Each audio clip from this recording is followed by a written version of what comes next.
আচ্ছা, যারা বসে আছেন কীর্তন শুনছেন, আস্তে, যাদের কীর্তন শোনা হয়ে গেছে মানে তারা প্রসাদ পেয়ে বাড়ি চলে গেছে, আর যারা মনে ভাবছে এখনো শোনা হয়নি সম্পূর্ণ, তারা বসেছে।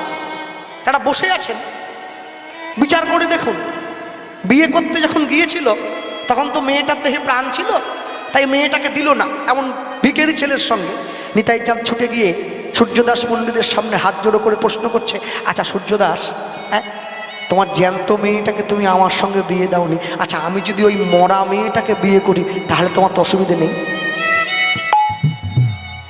বিচার করতে হবে। এই হচ্ছে ভগবানের মাহাত্ম্য। ঝাঁটা কোন দিকে রাখলাম, জুতো কোন দিকে রাখলাম, তুলসী মালা যারা পড়ে তারা অন্যায় করে, এটা কীর্তন নয়, একে কীর্তন বলে না।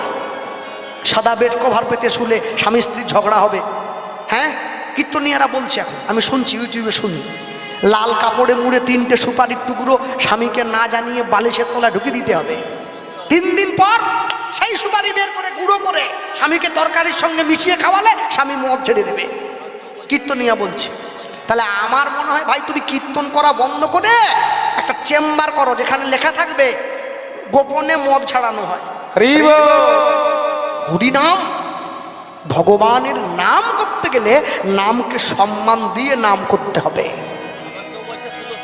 হরিনাম ফাজলামি মারার জায়গা নয়, ইয়ারকি মারাবার জায়গা নয়।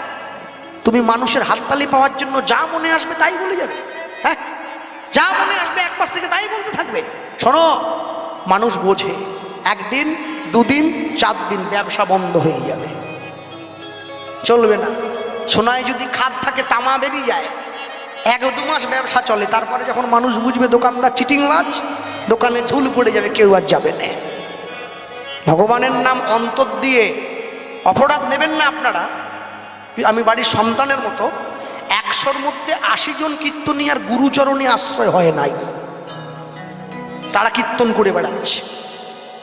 হ্যাঁ, আবার আসর থেকে নেমে কমিটিকে গিয়ে বলে, আপনারা কি রান্না করেছেন, কেন শুক্তা বিচা কলা যা যা, খুব কষ্ট তো, মানে বুকের চাপ পড়ে, বুঝলেন না, হরিণে খুব কষ্ট হয়, তো কি করবো।